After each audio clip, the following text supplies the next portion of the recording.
ओम शांति। आज 3 जुलाई 2025 की साकार मधुर महावाक्य है।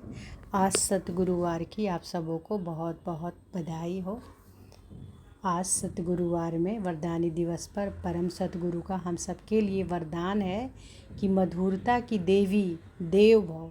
हमारे मीठे बोल, मीठी दृष्टि किसी की भी सृष्टि बदल सकते हैं। 2 घड़ी मीठी दृष्टि दे दो, 2 मीठे बोल बोल दो, मीठा व्यवहार करें तो किसी भी आत्मा को सदा के लिए भरपूर कर देंगे। सदा मीठा रहना है और सर्वों को मीठा बनाना है। तो आज सतगुरु बाबा का हम सबों के लिए वरदान है, मधुरता की देवी देव भव। तो आज की मधुर महावाक्य में बाबा बोले, मीठे बच्चे, इस बेहद नाटक में तुम वंडरफुल एक्टर हो। यह अनादि नाटक है, इसमें कुछ भी बदली नहीं हो सकता है। तो बाबा हम सबों को क्या बोल रहे हैं कि इस बेहद नाटक में तुम कौन से एक्टर हो, कैसे एक्टर हो? वंडरफुल एक्टर हो। यह अनादि नाटक है, इसमें कुछ भी बदली नहीं हो सकता। प्रश्न है, बुद्धिवान दूरादेशी बच्चे ही किस गुह्य राज्य को समझ सकते हैं? बुद्धिवान दूरादेशी बच्चे ही किस गुह्य राज्य को समझ सकते हैं? उत्तर है, मूल वतन से लेकर सारे ड्रामा के आदि मध्य अंत का जो गुह्य राज है वह दूरादेशी बच्चे ही समझ सकते हैं, है ना? समझ सकते हैं ना कि मूल वतन से लेकर सारे ड्रामा का आदि मध्य अंत का जो गुह्य राज है वह दूरादेशी बच्चे ही समझ सकते हैं। बीज और झाड़ का सारा ज्ञान उनकी बुद्धि में रहता है। तो बाबा ने हमें सब बताया है ना। वह जानते हैं इस बेहद के नाटक में आत्मा रूपी एक्टर जो यह चोला पहनकर पाठ बजा रही है, इसे सतयुग से लेकर कलयुग तक पाठ बजाना है ना। तो इस बेहद के नाटक में हम आत्माएं जो एक्टर के रूप में चोला पहनकर पाठ बजा रहे हैं, हम सबको सतयुग से लेकर कलयुग तक पाठ बजाना है। कोई भी एक्टर बीच में वापस जा नहीं सकता। आज का गीत है, तूने रात गंवाई सोकर। ओम शांति। यह गीत बच्चों ने सुना। अब इसमें कोई अच्छा राइट भी है तो रॉन्ग भी है। सुख में तो सिमरन किया नहीं जाता, दुख को भी आना है जरूर। दुख हो तब तो सुख देने के लिए बाप को आना पड़े। मीठे मीठे बच्चों को मालूम है कि अभी हम सुखधाम के लिए पढ़ रहे हैं। शांति धाम और सुखधाम, पहले मुक्ति फिर होती है जीवन मुक्ति। शांति धाम घर है, वहाँ कोई पाठ नहीं बजाया जाता। तो शांति धाम में तो हम सब मुक्त अवस्था में होते हैं, तो वहाँ कोई पाठ नहीं बजाते। पाठ स्टेज पर बजाया जाता है। यह भी स्टेज है। जैसे हद का नाटक होता है वैसे यह बेहद का नाटक है। इनके आदि मध्य अंत का राज सिवाय बाप के और कोई समझा न सके। वास्तव में यह यात्रा अथवा युद्ध अक्षर सिर्फ समझाने में काम में लाते हैं, बाकी इसमें युद्ध आदि कुछ नहीं है। यात्रा भी अक्षर है, बाकी है तो याद। याद करते करते पावन बन जाएंगे। यह यात्रा पूरी भी यहाँ ही होगी, है ना। तो ये यात्रा भी यहीं पूरी होगी, कहाँ जाना नहीं है। बच्चों को समझाया जाता है पावन बनकर अपने घर जाना है। अपवित्र तो जा ना सके, तो अपवित्र आत्माएं तो जा ना सकेंगी अपने घर। अपने को आत्मा समझना है। मुझ आत्मा में सारे चक्र का पाठ है। अभी यह पाठ पूरा हुआ। बाप राय देते हैं, बहुत सहज मुझे याद करो। तो बाबा हमेशा बोलते हैं, हर दिन महावाक्य में याद की यात्रा पर ही ज़्यादा बोलते हैं कि बच्चे तुम चलते फिरते उठते बैठते हमेशा बाबा को याद करो, यानी परमात्मा पिता को हमेशा साथ रखना, हमेशा कि खुदा दोस्त मेरे साथ है हमेशा हर वक्त। तो बाबा कहते हैं, मुझ आत्मा में अपने को आत्मा समझना है। मुझ आत्मा में सारे चक्र का पाठ है ना। अभी वह पाठ पूरा हुआ है ना। अभी बाप राय देते हैं कि बहुत सहज मुझे याद करो, बाकी बैठे तो यहाँ ही हो, कहाँ जाते नहीं हो। बाप आकर कहते हैं मुझे याद करो तो तुम पावन बन जाएंगे। युद्ध कोई है नहीं, है ना। तो यहाँ कोई युद्ध नहीं है। यहाँ पर तो युद्ध क्या है? माया से युद्ध है। जिस्मानी युद्ध नहीं है यहाँ पर, रूहानी युद्ध है। क्या रूहानी युद्ध है? कि माया पर हमें जीत पानी है। बाबा कहते युद्ध कोई है नहीं, अपने को तमो प्रधान से सतो प्रधान बनाना है, माया पर जीत पानी है। बच्चे जानते हैं 84 का चक्र पूरा होना है। भारत सतो प्रधान था, उसमें ज़रूर मनुष्य होंगे। ज़मीन थोड़े ही बदलेगी। अभी तुम जानते हो कि हम सतो प्रधान थे, फिर तमो प्रधान बने, अब फिर सतो प्रधान बनना है। मनुष्य पुकारते भी हैं कि आकर हमको पतित से पावन बनाओ, परंतु वह कौन है, कैसे आते हैं, कुछ नहीं जानते।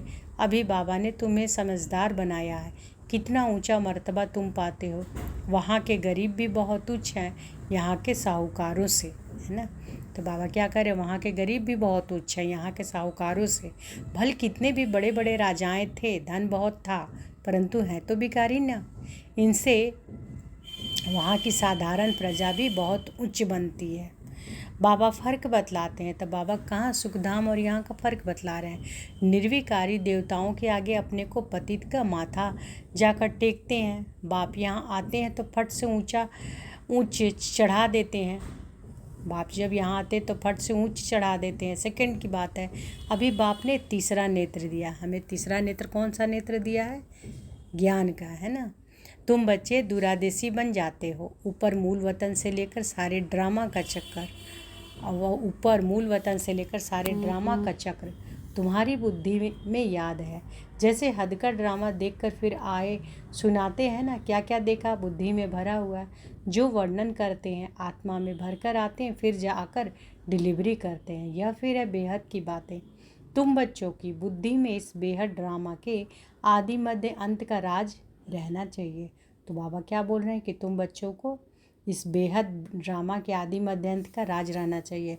ये राज तो बाबा हमें बताए हैं ना, ज्ञान का तीसरा नेत्र दिए ना, और हमें समझाए हैं ना कि हम सब कौन थे। तो बाबा कहते हैं कि बुद्धि में इस बेहद ड्रामा के आदि मध्य अंत का राज रहना चाहिए, जो रिपीट होता रहता है। उस हद के नाटक में तो एक एक्टर निकल जाता है तो फिर बदले में दूसरा आ जाता है। तो जो हद का नाटक होता है उसमें क्या होता है कि एक एक्टर निकल गया तो उस जगह पर दूसरा कोई एक्टर एक्ट करने लगता है, लेकिन यहाँ ऐसा नहीं है। ठीक है, बाबा कहते हैं उस हद के नाटक तो एक एक्टर निकल जाता है तो फिर बदले में दूसरा आ सकता है। कोई बीमार हुआ तो उनके बदले फिर दूसरा ऐड कर देंगे उसमें। यह तो चैतन्य ड्रामा है, इसमें जरा भी अदली बदली नहीं हो सकती, है ना। जिसका जो पाठ है वही बजाएंगे। तुम बच्चे जानते हो कि हम आत्मा है, यह शरीर रूपी चोला है जो पहनकर हम बहुरूपी पाठ बजाते हैं। नाम रूप देश फीचर्स बदलते जाते हैं, है ना। तो हमेशा हमारा नाम रूप देश फीचर बदलता है, लेकिन आत्मा तो वही होती है ना। एक्टर्स को अपनी एक्ट का तो मालूम होता है ना। बाप बच्चों को यह चक्र का राज तो समझाते रहते हैं। सतयुग से लेकर कलयुग तक आते हैं, फिर जाते हैं, फिर नए सिर आकर पाठ बजाते हैं। इनकी डिटेल समझाने में टाइम लगता है। बीज में भल नॉलेज है, फिर भी समझाने में टाइम तो लगता है ना। तुम्हारी बुद्धि में सारा बीज और झाड़ का राज है, सो भी जो अच्छे बुद्धिमान है ना। तो बाबा कहते हैं तुम्हारी बुद्धि में सारा बीज और झाड़ का राज है, सो भी जो अच्छे बुद्धिमान हैं उन्हीं के बुद्धि में है। ये सब वही समझते हैं कि इसका बीज ऊपर में है, इनकी उत्पत्ति पालना और संहार कैसे होता है, इसलिए त्रिमूर्ति भी दिखाया है। यह समझानी जो बाप देते हैं और कोई भी मनुष्य दे ना सके। जब यहाँ आए तब पता पड़े, इसलिए तुम सबको कहते हो कि यहाँ आकर समझो। कोई कोई बहुत कट्टर होते हैं तो कहते हैं कि हमको कुछ सुनना नहीं है। कोई तो फिर सुनते भी हैं, कोई लिटरेचर लेते हैं, कोई नहीं लेते हैं। तो बाबा कह रहे हैं कि किसी को जब हम बताते हैं यहाँ आते हैं तो कुछ लोग बहुत कट्टर होते हैं, कहते हैं कि हमको ये सब सुनना नहीं। कहते हैं ना, बहुत बार ऐसा आप लोगों के साथ हुआ होगा कि बाबा का जब बताते हैं तो कोई कोई कहते हैं हमको ये सब सुनना नहीं है। वही बाबा कहते हैं कि कोई तो फिर सुनते हैं, हर कोई कहते हैं हमको कुछ सुनना नहीं। कोई लिटरेचर लेते हैं, कोई नहीं लेते। तुम्हारी बुद्धि अभी कितनी विशाल दूरादेशी हो गई है। तीनों लोगों को तुम जानते हो। तीन लोग को जानते हैं ना, मूल वतन, सूक्ष्म वतन और ये स्थूल वतन। तो बाबा कहते हैं तीनों लोगों को तुम जानते हो। मूल वतन जिसको निराकारी दुनिया कहा जाता है, बाकी सूक्ष्म वतन का कुछ भी है नहीं। कनेक्शन सारा है मूल वतन और स्थूल वतन से। बाकी सूक्ष्म वतन तो थोड़ा टाइम के लिए है। बाकी आत्माएं सब ऊपर से यहाँ आती है पाठ बजाने। यह झाड़ सब धर्मों का नंबरवार है। यह झाड़ सभी धर्मों का नंबरवार है। यह है मनुष्यों का झाड़ और बिल्कुल एक्यूरेट है। यह किसका झाड़ है? मनुष्यों का। कुछ भी आगे पीछे हो ना सके, ना आत्माएं और कोई जगह बैठ सकती है ना। आत्माएं ब्रह्म महतत्व में खड़ी होती है, आत्माएं जो भी हैं वो कहाँ बैठेगी? अपने ही स्थान पर। बाबा कहते हैं आत्माएं ब्रह्म महतत्व में खड़ी होती हैं, जैसे स्टार्स आकाश में खड़े हैं। यह स्टार्स तो दूर से छोटे छोटे देखने में आते हैं, है तो बड़े, लेकिन आत्मा तो न छोटी बड़ी होती है, न विनाश को पाती है। तुम गोल्डन एज में जाते हो, फिर आयरन एज में आ जाते हो। बच्चे जानते हैं कि हम गोल्डन एज में थे, गोल्डन एज की यानी सुखधाम में थे, अब आयरन एज में आ गए, कोई वैल्यू नहीं रही। भल माया की चमक कितनी है, परंतु यह है रावण की गोल्डन एज, वह है ईश्वरीय गोल्डन एज, है ना। तो यहाँ पर भल चमक है माया का, तो यहाँ है भी तो क्या है, रावण की गोल्डन एज है, लेकिन ईश्वरीय गोल्डन एज कौन है? वो है ना सुखधाम। मनुष्य कहते रहते हैं कि 6-7 वर्षों में इतना अनाज होगा, जो बात मत पूछो। देखो उन्हों का प्लान क्या है और तुम बच्चों का प्लान क्या है। बाप कहते हैं मेरा प्लान है पुरानी को नया बनाना, तुम्हारा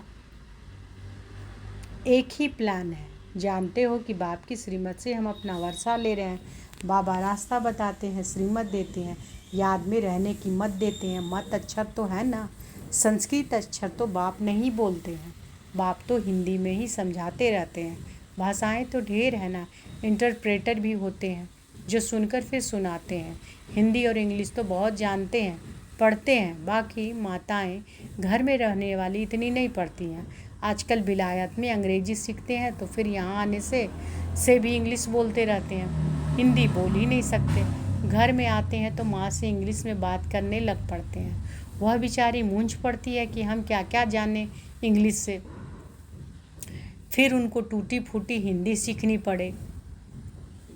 सतयुग में तो एक राज्य एक भाषा थी, जो अब फिर से स्थापन कर रहे हैं। हर 5000 वर्ष बाद यह सृष्टि का चक्र कैसे फिरता है, सो बुद्धि में रहना चाहिए। अब एक बाप की याद में रहना है। यहाँ तुमको फुर्सत अच्छी रहती है, सवेरे में स्नान आदि कर बाहर घूमने में बड़ा मज़ा आता है। अंदर में यही याद रहे कि हम सब एक्टर्स हैं। यह भी अभी स्मृति आई है। बाबा ने हमको 84 के चक्र का राज बताया, हम सतो प्रधान थे। यह बड़ी खुशी की बात है। मनुष्य घूमते फिरते हैं, उनकी कुछ भी कमाई नहीं। यह तुम तो बहुत कमाई करते हो। बुद्धि में चक्र भी याद रहे, फिर बाप को भी याद करते रहो। कमाई करने की युक्तियाँ बाबा बहुत अच्छी अच्छी बताते हैं। जो बच्चे ज्ञान का विचार सागर मंथन नहीं करते, उनकी बुद्धि में माया खिटखिट करती है ना। तो बाबा क्या बोल रहे हैं कि जो बच्चे ज्ञान का विचार सागर मंथन नहीं करते, उनकी बुद्धि में खिटखिट करती है ना। उन्हीं की बुद्धि में माया तंग करती है, बुद्धि में माया खिटखिट करते रहती है, उन्हें ही माया तंग करती है। अंदर में यह विचार करो कि हमने यह चक्र कैसे लगाए हैं। तो बुद्धि में माया किनको खिटखिट करती है बताइए? जो बच्चे ज्ञान का विचार सागर मंथन नहीं करते, उनको ही माया खिटखिट करती रहती है, तंग करती है। अंदर में यह विचार करो कि हमने यह चक्र कैसे लगाया। सतयुग में इतने जन्म लिए, फिर नीचे उतर आए और फिर सतो प्रधान बनना है। बाबा ने कहा है मुझे याद करो तो सतो प्रधान बन जाएंगे। चलते फिरते बुद्धि में याद रहे तो माया की खिटखिट समाप्त हो जाएगी। तुम्हारा बहुत बहुत फायदा होगा।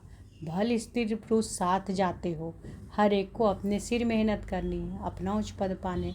अकेले में जाने से तो बहुत ही मज़ा है, अपने ही धुन में रहेंगे। दूसरा साथ में होगा तो भी बुद्धि इधर उधर जाएगी। है बहुत सहज, बगीचे आदि तो सब जगह हैं। इंजीनियर होगा तो उनका यही चिंतन चलता रहेगा कि यहाँ पुल बनानी है, यह करना है, बुद्धि में प्लान आ जाता है। तुम भी घर में बैठो फिर भी बुद्धि उस तरफ लगी रहे, यह आदत रखो तो तुम्हारे अंदर यही चिंतन चलता रहे। पढ़ना भी है, धंधा आदि भी करना है, बूढ़े जवान बच्चों आदि सबको पावन बनना है। आत्मा को हक है बाप से वर्षा लेने का। बच्चों को भी छोटेपन में यह बीज पड़ जाए तो बहुत अच्छा। आध्यात्मिक विद्या और कोई सिखा ना सके। तुम्हारी यह जो आध्यात्मिक विद्या है, यह तुमको बाप ही आकर पढ़ाते हैं। तो आध्यात्मिक विद्या कौन पढ़ा रहे हैं? बाबा। उन स्कूलों में मिलती है जिस्मानी विद्या, और वह है शास्त्रों की विद्या। यह फिर है रूहानी विद्या जो तुमको भगवान सिखलाते हैं। इसका किसी को भी पता नहीं। इनको कहा ही जाता है स्पिरिचुअल नॉलेज। जो रूह आकर पढ़ाते हैं उनको और कोई नाम नहीं रखा जा सकता। यह तो स्वयं बाप आकर पढ़ाते हैं। भगवान वाच है ना, भगवान एक ही बार इस समय आकर समझाते हैं। इसको रूहानी नॉलेज कहा जाता है। वह शास्त्रों की विद्या अलग है। तुमको पता है कि नॉलेज एक है जिस्मानी कॉलेज आदि की, दूसरी आध्यात्मिक शास्त्रों की विद्या, तीसरी है रूहानी नॉलेज। वह भल कितने भी बड़े बड़े डॉक्टर ऑफ फिलॉसफी हैं, तो बाबा क्या करें कि वह भल कितने बड़े बड़े डॉक्टर ऑफ फिलॉसफी हैं, परंतु उन्हों के पास भी शास्त्रों की बातें हैं। तुम्हारी यह नॉलेज बिल्कुल अलग है। यह स्पिरिचुअल नॉलेज जो स्पिरिचुअल फादर, सभी आत्माओं का बाप है, वही पढ़ाते हैं। उनकी महिमा है। क्या महिमा है? शांति की सागर, सुख के सागर, ज्ञान के सागर, सर्वशक्तिमान। कृष्ण की महिमा बिल्कुल अलग है। गुण अवगुण मनुष्य में होते हैं जो बोलते रहते हैं। बाप की महिमा को भी यथार्थ रीति तुम जानते हो। वह तो सिर्फ तोते मुआफिक गाते हैं, अर्थ कुछ नहीं जानते। तो बच्चों को बाबा राय देते हैं कि अपनी उन्नति कैसे करो। पुरुषार्थ करते रहेंगे तो फिर पक्का होता जाएगा। फिर ऑफिस में काम करने समय भी यह स्मृति आएगी, ईश्वर की स्मृति रहेगी। माया की स्मृति तो आधा कल्प चली है। माया की स्मृति आधा कल्प चली है ना। अभी बाप यथार्थ रीति बैठ समझाते हैं। अपने को देखो कि हम क्या थे, अब क्या बन गए हैं। फिर हमको बाबा ऐसा देवता बनाते हैं। यह भी तुम बच्चे ही नंबरवार पुरुषार्थ अनुसार जानते हो। पहले पहले भारत ही था। भारत में ही बाप भी आते हैं पाठ बजाने। तुम भी आदि सनातन देवी देवता धर्म के हो ना। तुमको पवित्र बनना है, नहीं तो पिछाड़ी में आएंगे। फिर क्या सुख पाएंगे? भक्ति जास्ती नहीं की होगी तो आएंगे नहीं। समझ जाएंगे कि यह इतना उठाने वाला नहीं है। समझ तो सकते हैं ना। बहुत मेहनत करते हैं फिर भी कोई बिरले निकलते हैं, लेकिन थकना नहीं है ना। तो बाबा कह रहे हैं कि अगर समझाते भी हैं किसी को तो मेहनत करना पड़ता है। तो खूब भले ही कोई निकलते हैं, बिरले ही निकलते हैं, लेकिन बाबा कहते हैं मेहनत करना, थकना नहीं। मेहनत बिगर कुछ मिलता थोड़े ही है, प्रजा तो बनती रहती है।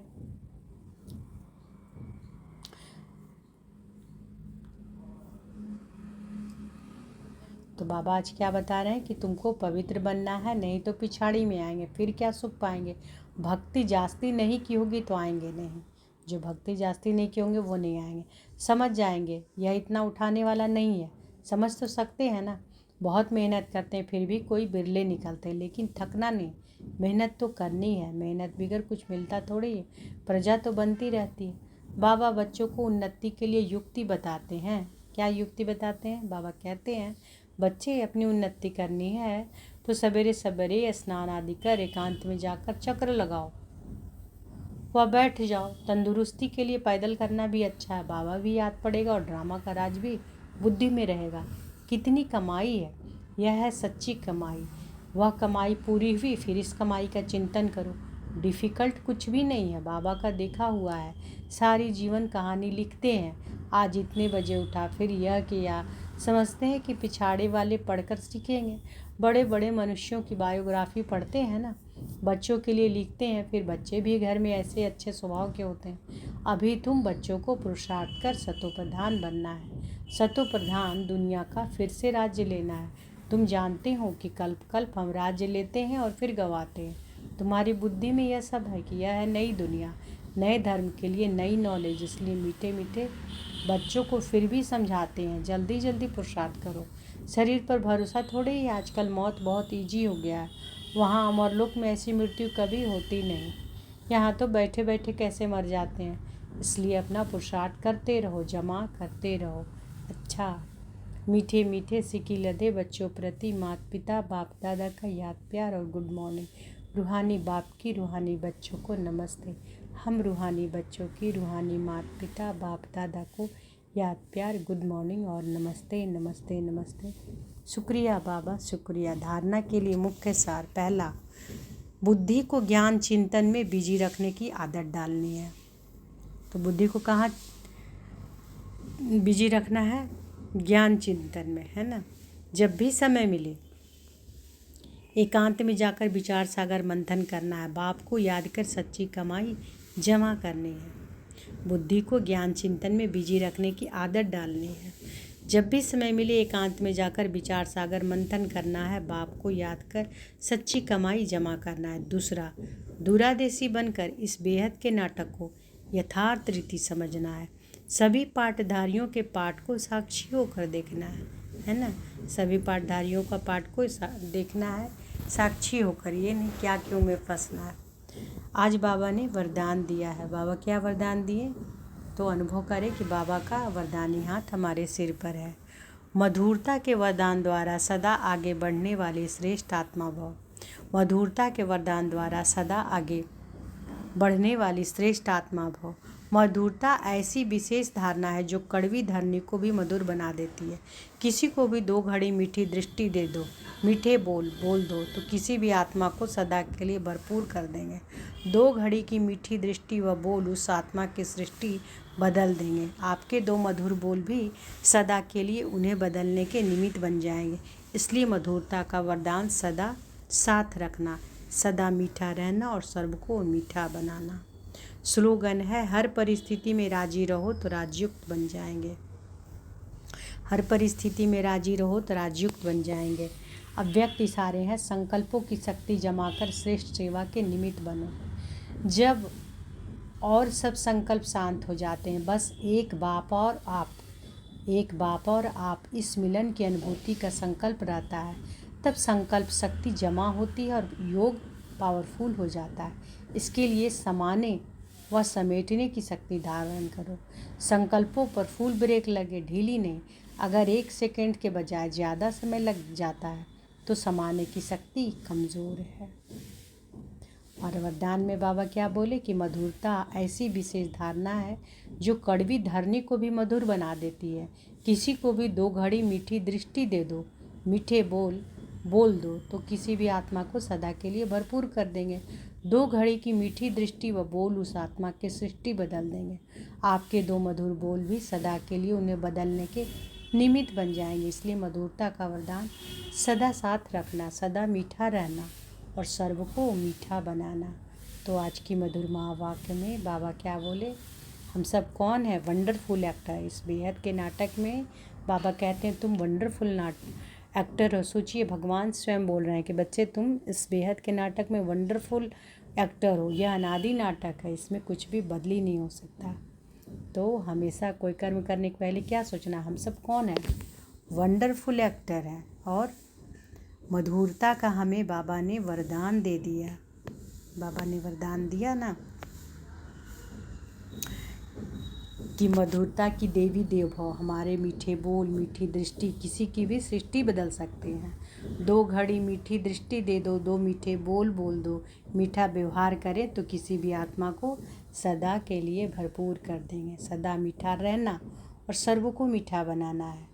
तो आज कर्म क्षेत्र पर चाहे कोई भी सामने वाली कैसी भी आत्मा हो, सभी को मीठी दृष्टि देना है, मीठे बोल बोलना है ना, मीठा व्यवहार करना है। क्योंकि बाबा क्या बोलते हैं कि बहुत मीठा बनना है और बनाना है। क्योंकि बाबा ही क्या है, बाबा तो स्वीटनेस का क्या है, सागर है ना। तो बाबा के हम सब बच्चे हैं, तो हम सबों को बाबा ने वरदान दे दिया है। तो हमें बहुत मीठा रहना है, दूसरों को भी मीठा बनाना है। मीठे बोल से उनकी सृष्टि को बदलना है। मीठी दृष्टि से किसी की भी सृष्टि बदल सकते हैं, है ना। मीठे बोल बोल दो तो आत्मा को सदा के लिए भरपूर कर देंगे। तो सदा मीठे रहना है। अच्छा, शुक्रिया बाबा, शुक्रिया। ओम शांति।